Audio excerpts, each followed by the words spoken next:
हमरा daily blog from Shyam बाबू YouTube channel पर वो लोग के स्वागत बा। देखाओ तनी जो ओरिजिनल तेल कैसे निकलेला। मशीन में ई सरसों बा, करियाका सरसों जना के हमनी के भाषा में तोरी बोलल जाला। ई तेल बहुत ही सुगंधित तेल होला। एकर सब्जी, पकौड़ी, खाना बनावे के उपयोग में ही आवेला। ई तेल एकरा के अचार में भी डालल जाला। खूब सोने तेल होला, ओरिजिनल होला। बाज़ार में जितना भी तेल मिलता, फार्चून होके, हवाई घोड़ा होके, धारा होके, मजबूरी वालों के मार्केट में ख़रीद के खाए के, लेकिन जे भी ओरिजिनल के एक बार स्वाद ले ले बा, कौनो ब्रांड ओकरा सामने फीका बा।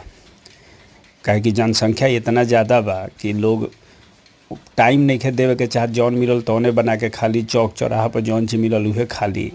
बाज़ार में जौन चीज़ भी छान के चौक चौराहा पर चाहे कोई भी दुकान पर बेचता लोग, पाम ऑयल होला, चाहे जौन भी मार्केट के मिलावट के तेल होला। ओरिजिनल तेल के पहचान अलग बा। देख ली कलर एकर कितना सुंदर बा, कितना बढ़िया तेल निकल रहा बा मशीन से।